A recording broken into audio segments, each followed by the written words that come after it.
Today I'm going to be walking through a week of training for one of my Masters athletes, Jim, who recently qualified for the Masters CrossFit Games in the 45 to 49 division, which is going to be coming up in Labor Day. So as of the recording of this, the week that I'm programming is 13 weeks out from the CrossFit Games. So basically we're going to have 2 cycles of prep for him, and this is just before that kind of gets really intensive. So while we are still having the end goal of mine in preparing for Legends, the Masters CrossFit Games, it is sort of an opportunity for us to reestablish some of the fundamentals, the important patterns for him, and refining some of the things that are more of limitations for him specifically. So that being said, there's a number of things that we're attacking here, and with the biggest focal point just being the overall quality of the work that he's doing to keep the wear and tear on the joints and overall fatigue as low as we possibly can, so that he's actually healthy and feeling really good in a good place hormonally, joint wise, just mentally, and the fact that we're going to be approaching his competition prep more intensively coming up in the next 2 cycles. So we've got this is actually going to be the 3rd week of the current cycle. So often when I do programming TV, it's into the first week and I write out the template, do the whole thing. We're going to skip over all that today, and rather we're just going to build out his next week of training. And this is a good snapshot of what it looks like 3 out of 5 weeks into his current cycle. So that being said, let's dive in.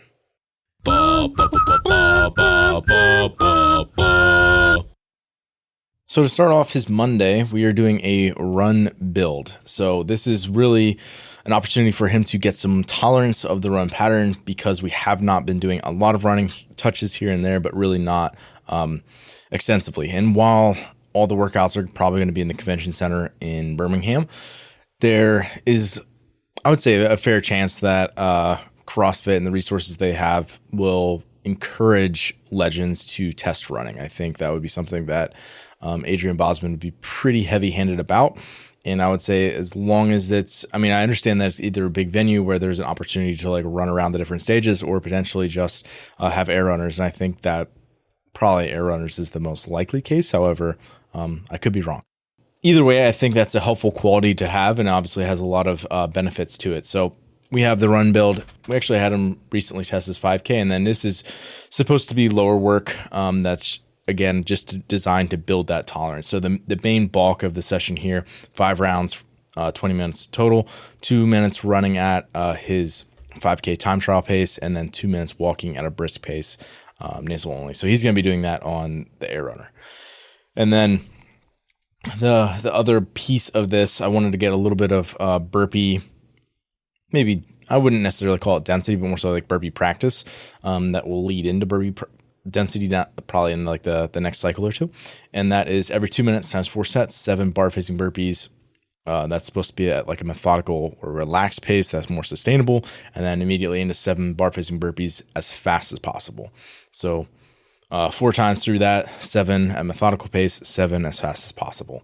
And then just basically prep work before that, and stretching and cool down stuff after that. So that's his AM, pretty low taxing, low stress work there. And then the PM, starting off with 6 rounds. This is overhead prep work, because we're doing a lot to just open up his shoulders in overhead position for now. 250 meter ski, damper 3, easy pace.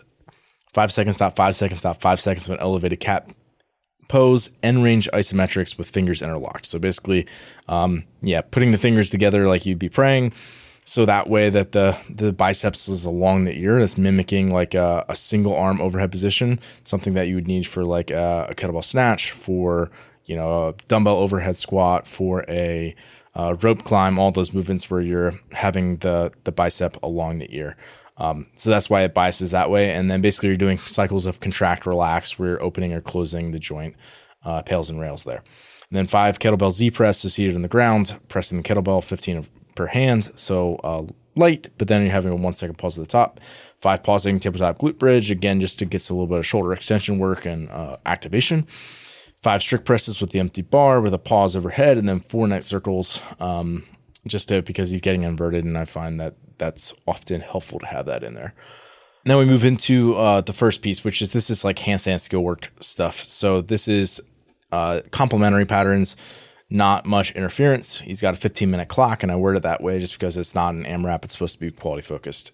10 calories on the C2 bike into 25-foot handstand walks. Just working to be smooth and relaxed on those handstand walks. So just working on the quality of his handstand walking there. Again, that's like the big theme in this whole cycle is that you'll just see that it's all quality focused work. Next, pressing snatch balance 4x4 with the empty bar.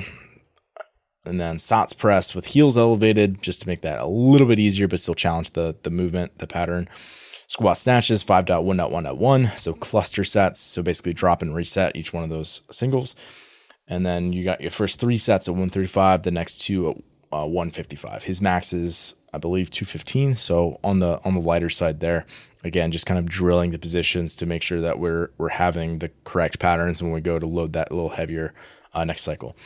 And then we got every 2 minutes for 6 sets, 3.2.1 strict handstand pushup. And we're playing around with the strict handstand pushups because that's one of his relative weaknesses. And that's something where allowing to keep in those small cluster sets, because it's 3 + 2 + 1, so 5, 6 reps every 2 minutes for 6 sets. So it's 36 total reps. Again, not a lot of work, but what that allows for is him to keep the quality and the technique of those handstand pushups as high as he possibly can. Basically working to stay really vertical in the reps because tends to get a little bit pecky with his handstand pushups. So just working to stay as vertical as possible.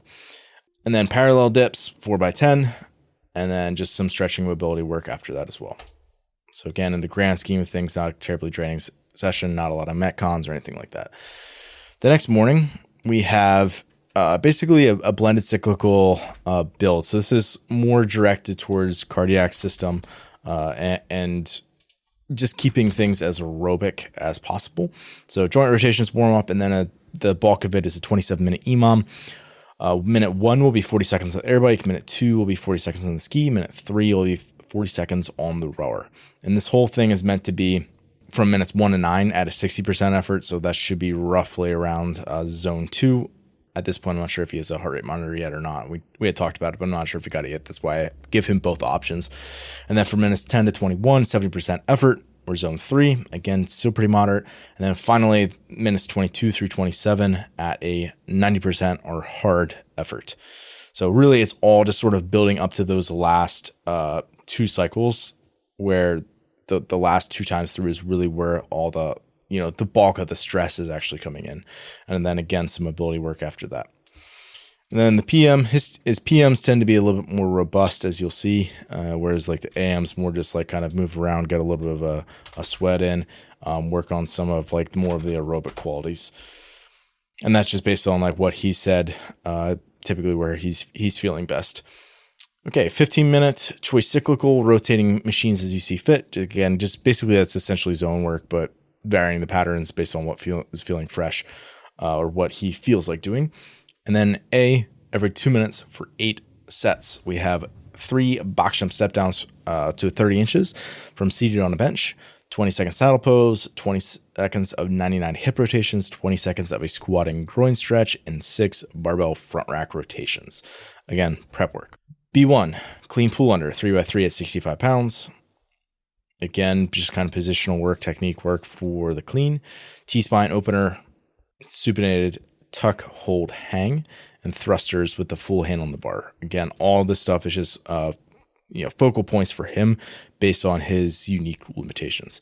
3, squat clean singles, building to weight for D. So D is front squats 4x2 at an RPE 8. So basically whatever he wants to use for D, he's going to build up to that in a squat clean. So if he wants to use 275 for his 4x2, he's going to build up to 275 in squat clean singles.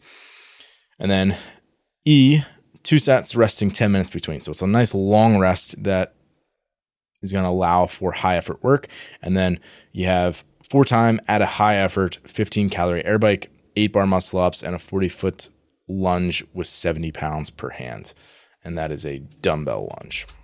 So really that's just an opportunity to have a basically repeat sprint effort where 10 minutes is going to allow for him to put out, again, basically 100% effort each of those sets. So again, looking in a much shorter time domain, very anaerobic work, and allowing for basically that effort to be repeated twice because we are in a little bit more of a building phase. And then we have a bunch of mobility work after that. 5 rounds of a couch stretch, supinated tuck hold hang, kneeling hip flexor stretch, and elevated cat pose. Again, just working on some of his focal points. Wednesday, really there's not much in the morning. When I say AM, it's really just more like movement work. Moving through 10 seal push-ups, 10 alternating scorpions, 20-second supine torso twist per way, and then he has 20-minute walking. And ideally, I want that before 10 a.m. just so he gets a little bit of sunlight in his eyeballs early in the morning, help anchor that circadian rhythm. And then I gave him the option on this day, if he wanted to, that he could sub out for some swim intervals that were easy. And then after his walk, when I'm going through the desk athlete mobility checklist. And then in the PM, we have snatch and jerk technique, horizontal pressing, vertical pulling, and then some intervals. So having him move through like basically a few rounds of air bike and ski, again, just warming him up. Positional prep, 3 rounds, 8 kettlebell windmills per side, warming up the shoulders, taking him through a big range of motion and open chain environment. 3 black burns, 30-second T chest stretch on the low rings, and then 5 bottoms up kettlebell strict press per arm. Again, all just prep work. 3 rounds, again, more prep work, 20-second squat and groin stretch, 10 snatch grip, barbell shoulder, internal, external rotations, empty bar, 20-second elevated Achilles stretch per leg, and 10 snatch grip, barbell overhead shrugs, again with the empty bar. Then moving into more specific barbell prep, 3 rounds with the empty bar, 4 pressing snatch balances, and 4 SOTS press with the heels elevated. No different than we saw on Monday. Today we got snatch balances, 6x3, building up in weight, and then push jerks, 5x3. Again, I originally had him at a pretty moderate weight, definitely not heavy. Technique focused stuff, we're going to stay at that same weight from the previous week, and we are adding a 2-second pause to the first rep dip. And then split jerk, same weights as last week, 4 sets of 2. Now we got a 2-second pause in the first rep catch. So basically catching in that split position. And then split jerk building to RPE 8.5 to 9 for a single, just because we haven't touched any real weight overhead for a little bit. So I wanted to give him just a little reminder to the nervous system of what it's supposed to do when it's called upon. And then supinated strict chest to bar, 5 sets of as many reps as possible with a 2-second lower. And then basically he's supposed to call those sets as soon as he either can't touch his chest anymore or he's forced to pause at the bottom of the rep. That's when his set is supposed to be called, like finished. And then we got strict ring dips, 5 sets of 8 to 10 for depth, right? Working to go as low as he possibly can at each of those reps. So for his intervals on this day, I wanted to, instead of doing deadlift, I wanted to use a sandbag clean, just because I think we're very likely to see that based on what we've seen out of Legends programming previously. And I think you are likely to get some sort of odd object, and a sandbag's a great way to do that in in-person competition without breaking the bank for people. And then we've seen in the past. So I think that's a very likely movement that could come out. And I wanted to combine that with something that I thought was sort of a good play that would kind of get him a little bit out of breath, but not was so taxing. So I thought a run was a good option for that. So this is what I ended up landing on. It was a 400-meter run, 10 lengths of a sandbag carry with a 150-pound bag. But you had to return the bag to the ground after each length. So basically you'd go 25 feet, drop the bag, and you'd have to pick it back up before your next length. So it's 10 lengths of that. So basically you're doing a clean plus a carry for 10, 25-foot lengths, and then another 400-meter run. So I had some instructions along with this. He was resting 4 minutes in between and doing that for 3 total times. Basically, he was supposed to start at a conservative pace on the run, try to move pretty well in the bag, and then each set build on that run pace. And then after that was basically some, again, a little bit more stretching, flush work following that to end out the training day. On Thursday, that's his recovery day. Previously, I'd given him some run prehab stuff, like some lower leg health and things like that. And I'm actually going to move that to his rest day on Sunday this week instead. And that's just going to allow for him to get a little bit more recovery focused work, frankly, on this day, and like some more movement work, because I'm just trying to drive that as much as I possibly can. So this is what it was starting off. and actually give these to a few different athletes. So this isn't individualized, but like sometimes I'll either pull from a different week if I don't think it's appropriate for him, or sub out certain movements or things based on what I see in front of me. So I'm not going to read through this, but basically it's a lot of cyclical work, low eccentric modalities, opportunities to just work on movements and positions and midline and a little bit of stretching. So typical recovery day stuff there. Next, we're going to move to Friday morning, and this is going to be actually high-low intervals, so continuing to work the entire time through your rest period, but the recovery is going to be on the rower, and the stressful bit is going to be running. So here's one of the samples in this progression. Starting off with 1K row, easy pace, into a 400-meter run at a cruise pace, which should be a little bit quicker. Additional joint prep is needed, so just allowing him to do whatever he needs to get ready for this. And then 6 to 7 rounds, 400-meter run at 85 to 90% effort, so that should be a hard run, obviously, and then immediately into 400 meters of rowing at a 40% effort, so basically a recovery pace there. Yeah, and then afterwards, just walking a little bit and doing a little bit of hip flexor mobility. And then, so again, that was pretty short, concise morning session. The evening, again, is going to be a little bit more robust. Looking at tomorrow, knowing that that's going to be a name game session. And I always kind of like have little notes as to like look forward to make sure that everything kind of plays nicely and works. So this is what I landed on. 2 rounds, 1,000-meter bike erg and a 30-second supinated dead hang, 500-meter ski, 1-minute T-spine opener. And then we got dumbbell pullovers, tabletop glute bridges, soles to wall, handstand holds, where he's working on a few cues that I've given him. And then after 3 rounds of that, moving into barbell hip thrusts, which is basically just like some accessory work to keep the glutes strong and happy with the low back, handstand walking, and seated bicep stretch. Again, sort of like, quality focused work, accessory, a little bit of joint health again. And then into 7 minutes of handstand pirouette practice. So I don't necessarily think we're going to see pirouettes at Legends. I really don't think that's likely. I would say, you're probably pretty likely to see handstand walking, especially since you haven't seen it up to this point in the game season for the Masters. And I think that being said, it's still a good opportunity to, like, if you're better on your hands, just generally, you're obviously going to have an easier time handstand walking and dealing with the mistakes and just like the micro adjustments that you have to make as an athlete on the fly. You get much better at those things if you just have a little bit of a broader skill set generally on your hands, and you're just better upside down. So then we got 5 sets for quality, 10-second ring support hold, 10-second ring dip hold, 10-second single arm high plank hold.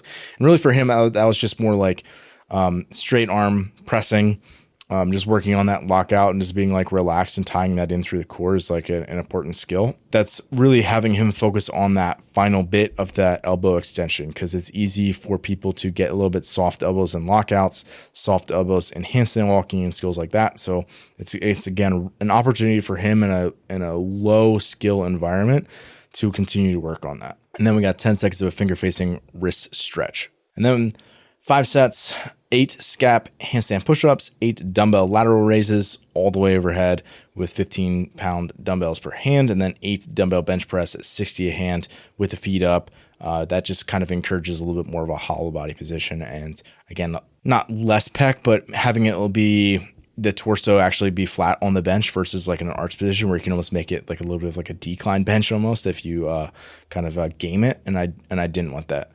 So that was, again, a bunch of quality focused work up to this point. And then we have it for time piece, 21-15-9. Bike erg calories, kettlebell thrusters with arm number 1.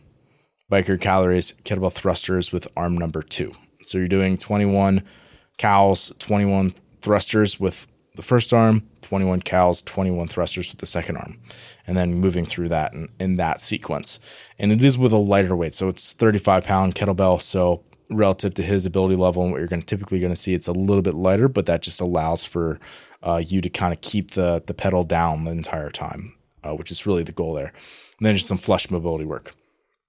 So that was Friday. Saturday, we got the name game, so I'll just plug that in. And again, I've already made sure all this kind of works, but we have a bunch of prep work. I'll skip over that here. And then we have skill work because this is actually a repeat of a workout that we did previously. And it's got some handstand shoulder taps. It's got burpee bar pullovers, which just seemed absolutely ridiculous at the time. And then the games program that summer. So it seems a little bit less ridiculous now. So it's basically prep work for that, as well as snatches, because that's our strength work for the day. Every minute and a half for 12 sets 1 through 6, we have a snatch high pull, a snatch, and an overhead squat, starting light, so like an RPE 6, and building to RPE 8. And then sets 7 through 12 is just one snatch, and that's starting at RPE 7 and ending at RPE 9. So basically continuing to build the weight on the bar and having the number of reps that you're doing obviously being pulled back halfway through to allow that bar weight to continue to progress.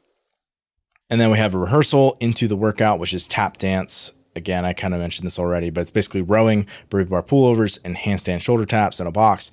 2 rounds of that, and then burpee bar muscle ups in the second half instead of the burpee bar pullover. And again, 2 more rounds.